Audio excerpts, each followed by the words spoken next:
outpaced an uptick in revenues.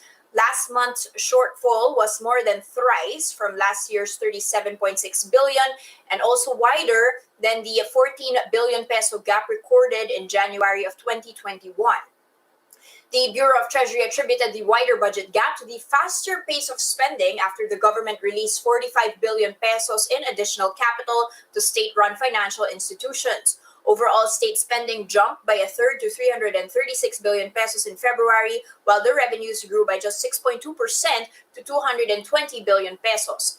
Economists expect the monthly fiscal deficit to widen further in the coming months as the government further increases spending to stimulate a recovery from the pandemic-induced downturn. The government has set the cap for the budget deficit at 8.9% of GDP this year.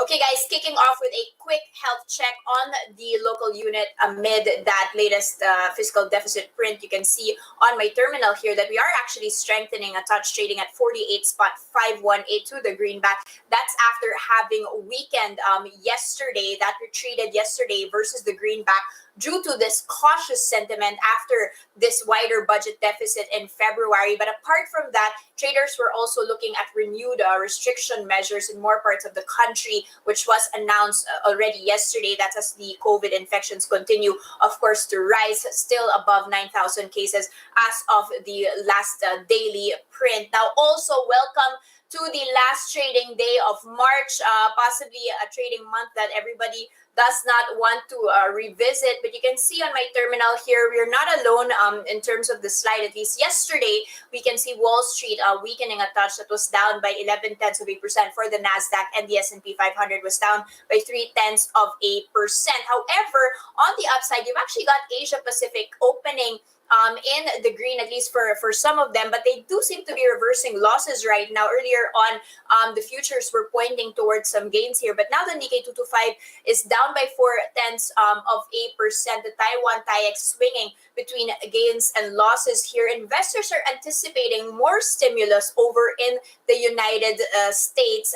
President Biden there is actually expected to unveil his infrastructure program today. Now, let's take a look at our own opening and how we fare. Incidentally, we are moving the opposite direction as Wall Street closed. We are firming up at 6552.68. That is up by 0.1% in the first 2 minutes of trade. Recall that we had declined yesterday by 0.9%. This according to AAA Equities' Chris Mangon. The losses yesterday were not really because of panic selling, but rather some had actually gained optimism from the president's announcement of cash stimulus here, and also the possibility that private sector could bring in their own supply of vaccines, albeit still with a tripartite agreement with the government. Nevertheless, value turnovers were quite weak. Yesterday, they were at 4.7 billion pesos. And I just want to see the biggest movers here. Only 5 in the green this morning, led by First Gen. That's up by, this is year to date. 5 year to date gainers, unfortunately. More gainers, at least when we take a look at the today's trade. Metro Pacific leading the charges up by 2.4% together with AEV, Globe, and RRHI. And on the downside, you've got First Gen, best performer of the year, but worst performer this morning, down by 1.2%. Now, here to chat with us about how to tread the markets before we go off on holidays, we have with us Tina Ulang of First Metro Investments. Good morning, Tina, and welcome to the broadcast. Hi, good morning. Good morning, Danie. Ma'am, you had said yesterday that the market will continue to be volatile. Of course, this is quite expected. But what you were saying was that we will be consolidating within a range of 6,400 to 6,500, but still with a downward bias. Can you say that that's not such a bad showing, considering that we had already broken through the 6,400 levels previously, at least for a day or two, and now we seem to be going back up to 6,600 levels, despite the fact that we are in our prolonged another ECQ. Cases are continuing to rise. What's the story here? I think the positive thing about the market is the appetite of investors to pick up some bargains when the market is moving lower. And I think that's going to be a continuing thing because the outlook really is for the upward.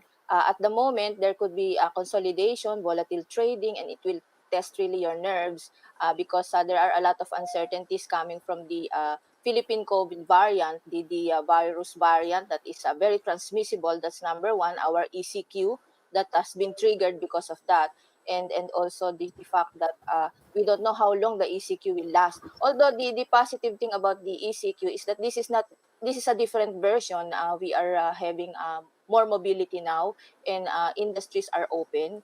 The essentials, manufacturing is open. So the hope is still there. The vaccines are coming in, and it's gonna be rolling out. The private sector can buy. So a lot of optimism is still toward year end that we're all going to be climbing out of the pit where we are now. And this is really an opportunity to accumulate, slow accumulation, so that you're able to make a profitable trade, notwithstanding the uncertainties of this year.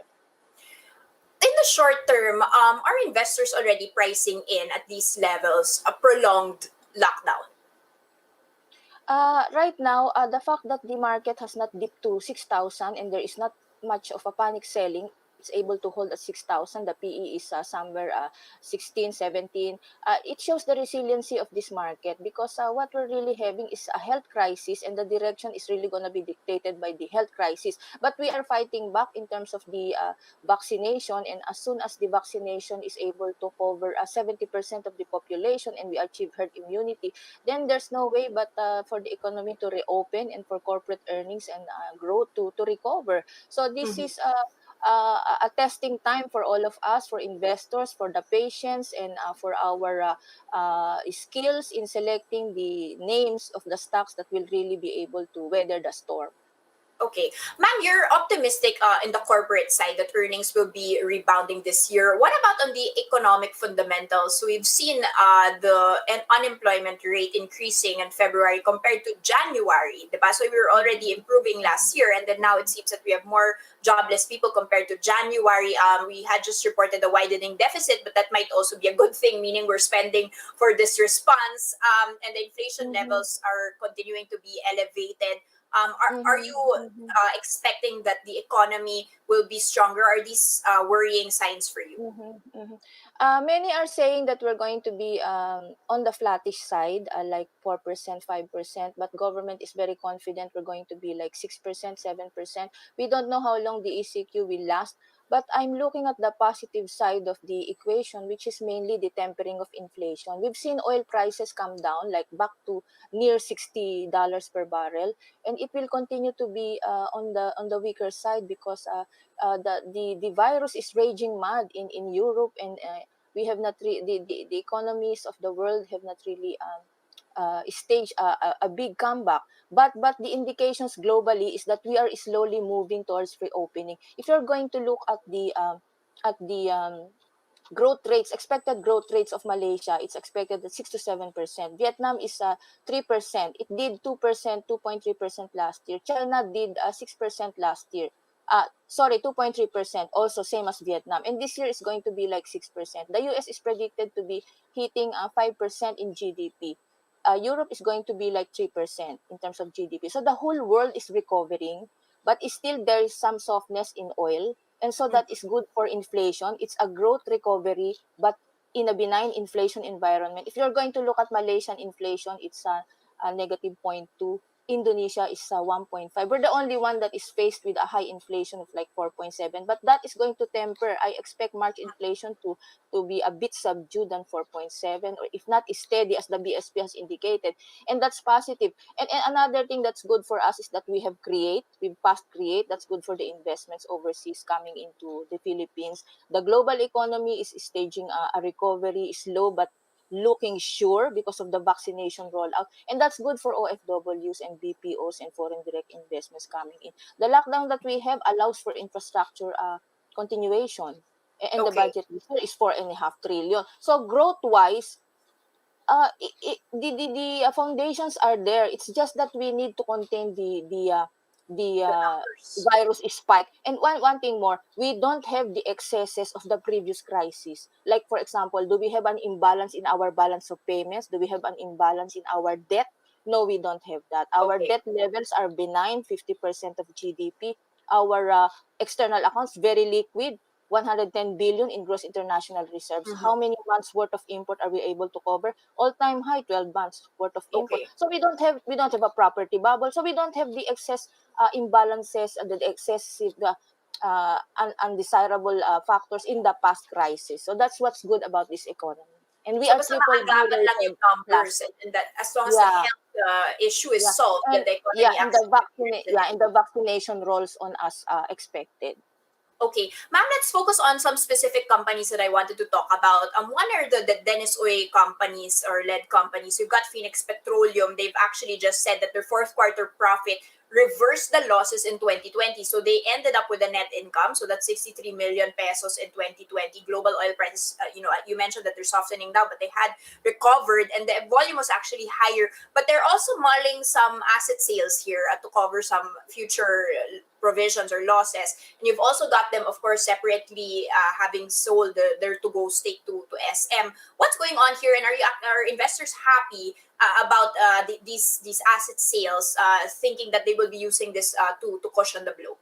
Mm. So the good thing about the Philippine corporate sector is that we're not excessively burdened with debt, and we have the capacity to borrow and to inject some liquidity into the balance sheet. And this is what's happening not only with the Dennis Uy companies, also with JGS and also other companies. They're trying to make their assets very efficient, selling some, deconsolidating some subsidiaries, and then merging some with another. So this is part of all the right sizing of the network and of the structure, trying to make it more fit to the new environment, new realities that we are facing. And the good thing is that this is being done proactively, and company management are thinking in terms of the long term, how to survive the next 2 years, how to meet the maturities in terms of their debt, and how to really finance the cash burn that is happening on a monthly basis. So we're seeing this in the corporate sector, and they're in a position to do so. The market is very liquid. The central bank has kept the policy rate at a very low rate, so that's good for them. Although the yield curve has risen, it's not very dramatic. The financial market is still very liquid. So this is a nice setting for the Philippine corporate sector and for the management that are all very proactive in terms of their anticipation of the uncertainty with regards to the duration of this crisis. Ma'am, one last question on, as you mentioned, how corporates are doing. What about you already mentioned the Gokongwei companies, but JGS had also come out with their losses. It was actually a full year net loss in 2020, 68 million pesos. But also a lot of this was expected. You had Cebu Pacific, the 22 billion peso losses yet last year. Tell us, I mean, in this type of company, is there any way to turn that around, given the fact that, these losses are quite massive for the airline sector, and we might not be seeing a recovery in the next 1 or 2 years. Mm-hmm. The stocks of JGS and Cebu Air have all priced in all the bad news. They have come down. The conglomerate has come down from a high of like 74 down to 60, 57 at one point per share. And then Cebu Air from 51 is adjusted lower to a low of 40, 41. So the market is very much aware of what's happening, and the losses are there, 22 billion. It's not going to be an easy time for Cebu Air, but there should be a government support that is really very necessary. And the fact that this is part that the good thing is that this is part of a bigger conglomerate that's very profitable. You have a Universal Robina posting growth in income. You have your Robinson Land, and you have your Petrochem. Petrochem suffered losses, but this is part and the conglomerate has been making good dividends on investments in PLDT and Meralco. So there are very strong segments within the business. The weakness in Cebu Air is very temporary. It's not gonna last very long, and that's really dependent on how the pandemic uh, turns out, plays out. But the good thing is that the company, the conglomerate, is doing all it can to uh, to make itself very relevant and very fit to weather the storm in the next 2 years. There's digitization, there is Mhm. a response to the consumer behavior, uh, multi-channel marketing. So all the adjustments are being done. There's a business transformation plan. We don't know yet how much it's gonna cost them, but they are very proactive in terms of seeing through the next 2 years how to get Mhm. there and tide over the company. Okay, so diversification play there, and also the low leverage of our corporates keeping us afloat here. Thank you so much for those insights. That was, of course, Tina Ulang from First Metro Investments. Thank you, Danie. Thanks for having me.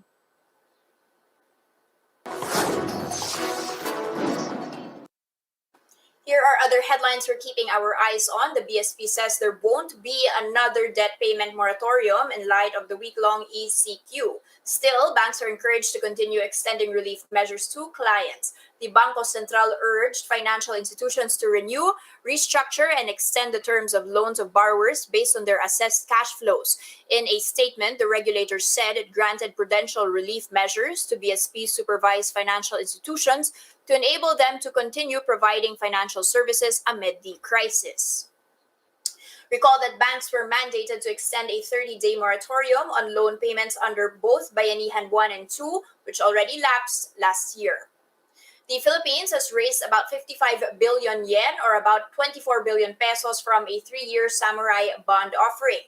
This was the first Philippine bond issuance in Japan to fetch a zero coupon rate. The Treasury upsized the volume of samurai bonds it sold from the initial 30 billion yen due to strong investor demand. The bonds were priced at 21 basis points above benchmark, which is the tightest spread the government has so far since 2018. The proceeds of this fundraising activity will be used for budgetary support and repayment of maturing government debt. The bonds will be settled on April 13th and will mature on April 12th, 2024. And the Philippine Chamber of Commerce warns that the country may suffer an economic collapse should the government extend the ECQ bubble. Speaking with One News's The Chiefs, PCCI President Benedicto Yuhico explained that prolonging the lockdown would be detrimental to MSMEs and their employees. Instead of relying on stricter community quarantines, Yuhico is calling for a better pandemic response from the government. This comes after the Health Department recommended to extend the ECQ bubble for another week to further curb the spread of the pandemic. However, Malacanang has yet to decide on that matter. And that's a first look into the business day. Today is Wednesday, March 31st, 2021. Catch Business World live for the market closes at 3:15 p.m. today. I'm Danie Laurel. Mask on, wash hands, and stay safe, Philippines. We are One News.